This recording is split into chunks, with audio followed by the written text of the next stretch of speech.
Hello and welcome to today's video. As you can see by the board, these are the... Oh, actually, let me move over for a second. These are the games from Saturday, not today.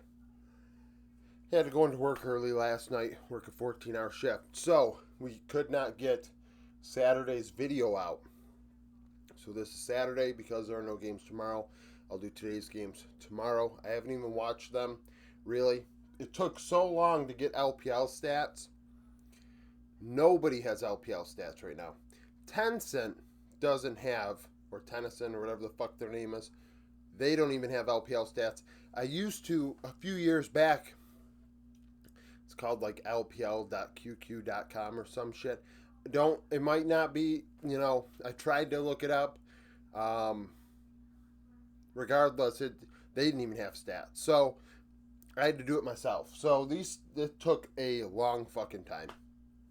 So first, MVK Ground Zero predictions. We sucked all weekend long. It's hard right now. We got bot laners playing melee champions and lane swaps and all sorts of crap going on. It's a complete chaotic mess. I'm okay with it. A lot of people are upset. I believe there is one thing that people cannot complain about, and it is that the meta is stale, because the meta is certainly not stale. This is something you've never seen before. So for all those people that were upset seeing the same champions all the time, and this isn't even a Fearless conversation, this is just in general because people were still complaining that Fearless, although they saw different champions across a 5-game series, it remained the same champions no matter what series it was, essentially. You have a big meta shift here. And the grass is not always greener. So when we bitch and complain that we want something, sometimes you're gonna get what you want, but it's not necessarily gonna be what you want. So MVK Ground Zero, MVK win 2-0. I was kind of surprised by this, but Yubao really struggled into Chica. Guri 1-1-23. MVK were ahead for 56% of the minutes played. Took 5 split. Drake's 4-4. Needed only 1 Baron between the 2 games to win. 2,600 gold with that power play. Kratos was strong in top lane, 35 damage share, 79 KP. We're seeing a lot of top laners leading damage share because of the meta and the way it is. He was only up 170 gold into Jiang, but that's something. Keeping Jiang under control is huge for anybody against Ground Zero. Kaiwing and Betty in their debut, their return as a duo. Kaiwing had a 2v2 kill going 269, 85 KP. Betty, 36 damage share in the loss. Harky had a 2v2 or solo kill as well. We look at the numbers here. 600 gold lead damn near for Harky and Sulong. 260 gold lead for Chica. Slight gold lead for Husha into Guri. Very minimal.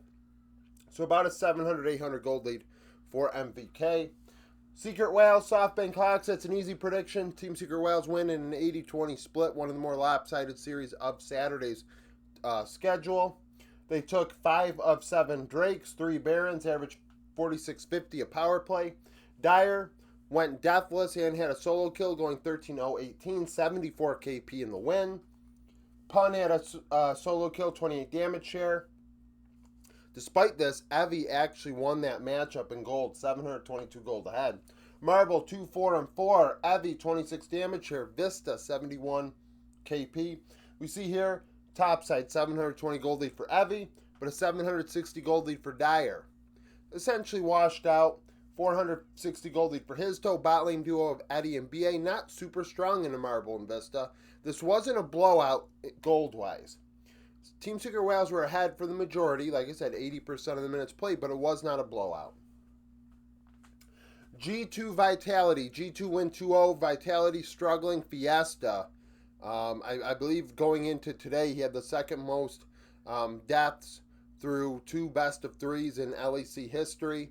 I do wonder if there are maybe some communication issues. You are going from a European mid to a Korean mid, and there are no other Koreans on the team. So that is a thing.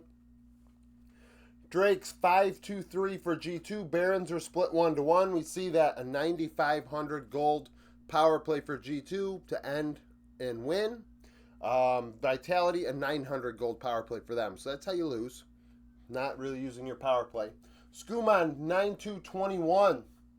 Caps had 6 solo kills in this series. 34 damage share, 85 KP. He won his matchup by 800 gold. We see a 1,053 gold lead for Skuman, and that mid-jungle duo combining for nearly a 1,900 gold lead, and then the rest you get to about 2,000, 2,100 gold lead for G2. Flashy 0910, 83 KP. Knock Knocko 28 damage share. Fiesta did have 2 solos of his own. Karzi with a solo or 2v2 kill. KC and Koi. KC win 2-0. They're ahead for 70% of the minutes played. G2 are ahead for 60. It was a 60-40 split this series, but this is a 70-30. KC took 7 of 8 Drakes. 2 Barons, had about 3,200 gold to power play.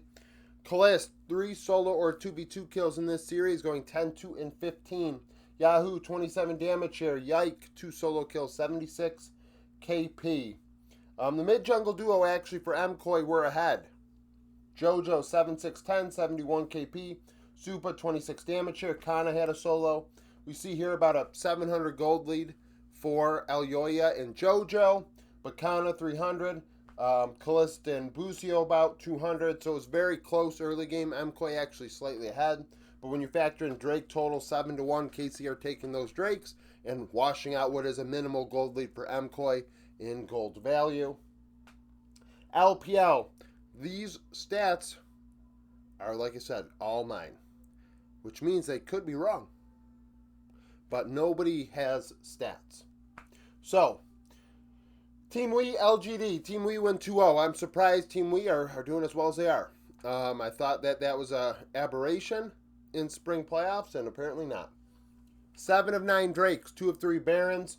Monkey, solo kill 13-19, 82 KP in the win, about 35 damage share.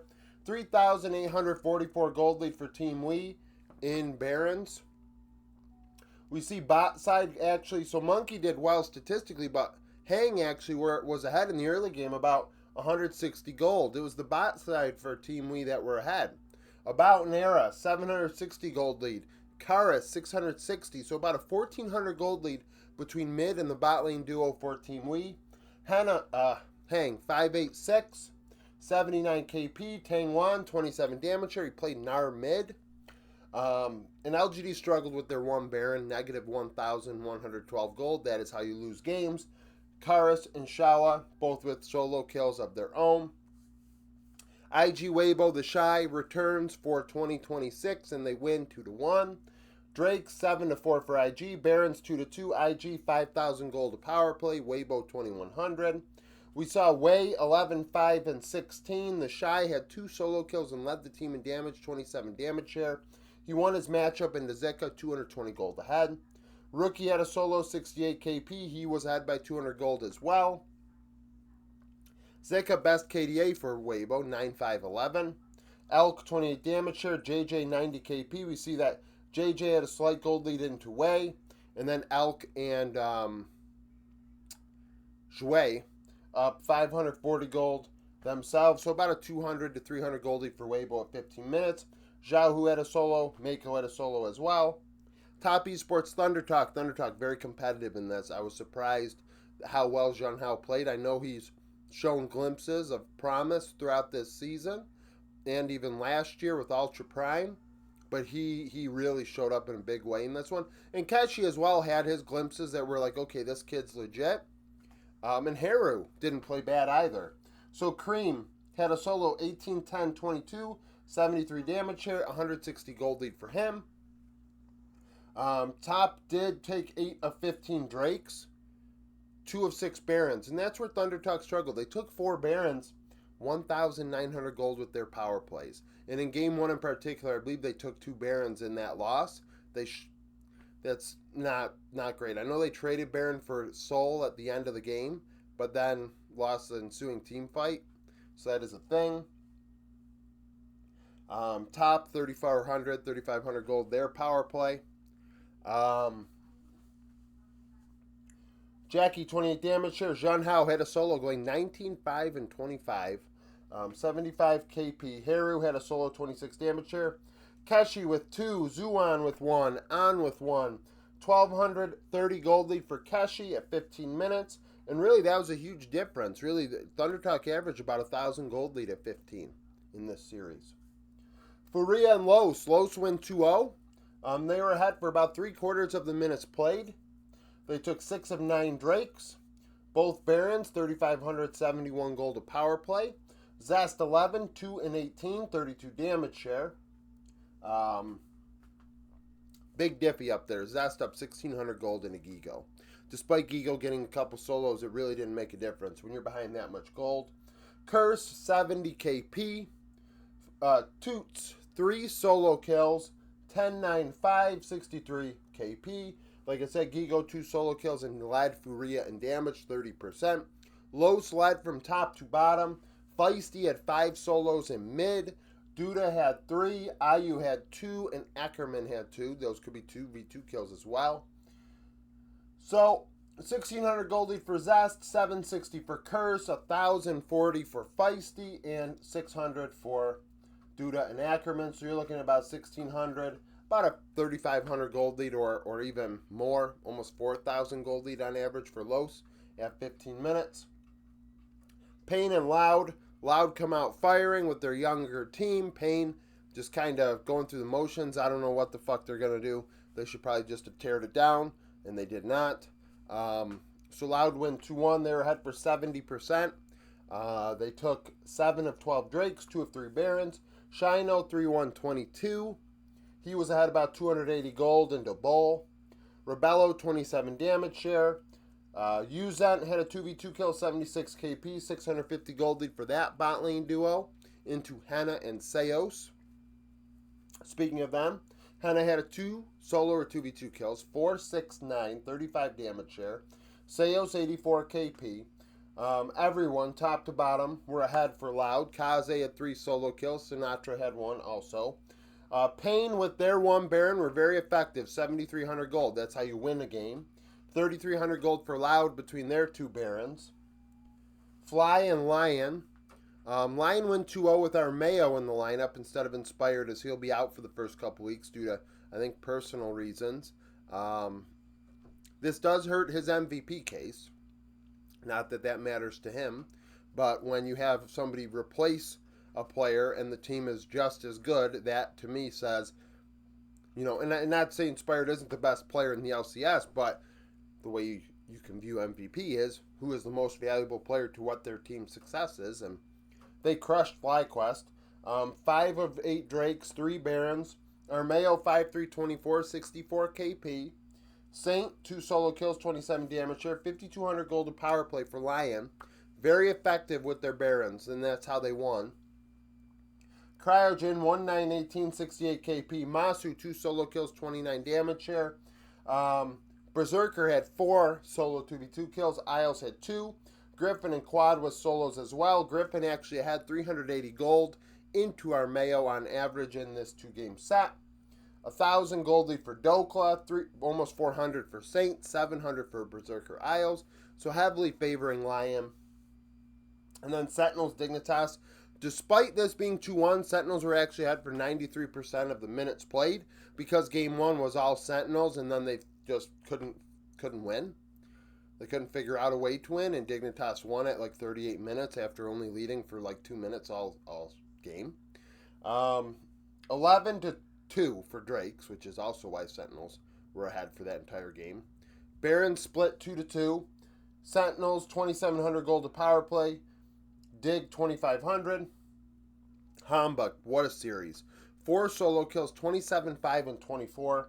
75 KP. Rahel, 3 solo or 2v2 kills, 26 damage share. Impact had 2 solos. We see top to bottom Sentinels ahead. Impact 567 ahead. Hambuk 1485. Darkwing's actually 358. And then 1525 for Rahel and Huhi. Palafox 13-10-19. FBI 34 damage share. We saw XU with 79 KP. Ignar hit a 2v2 kill. So, I mean, Sentinels you'd like to actually close out Game 1, but it's not a surprise they beat Dignitas. That was one of the easier predictions today. Yeah, but predictions are tough right now with the meta. It is an absolute mess. You have no idea what these guys can play and what they can't. At least to my melee, 80 carries playing melees. I don't watch solo queues, so I don't know what they do when they're auto-filled. And now those autofill games actually are coming through. Like the players that have a lot of games under their belt and a lot of for fun, or maybe a lot of ARAM or whatever. They're used to playing a lot of different shit. It's the only thing I could think of. And in the end, the meta diversity is something people wanted. They didn't want it this way. I almost could guarantee many people did not want this. But in the end, the grass is not always greener. So, thank you for watching. If you liked the video, like it. Subscribe to the channel for daily League of Legends content. Follow me on Twitter. Join the Discord. Become a YouTube supporter. And hope to see you again tomorrow.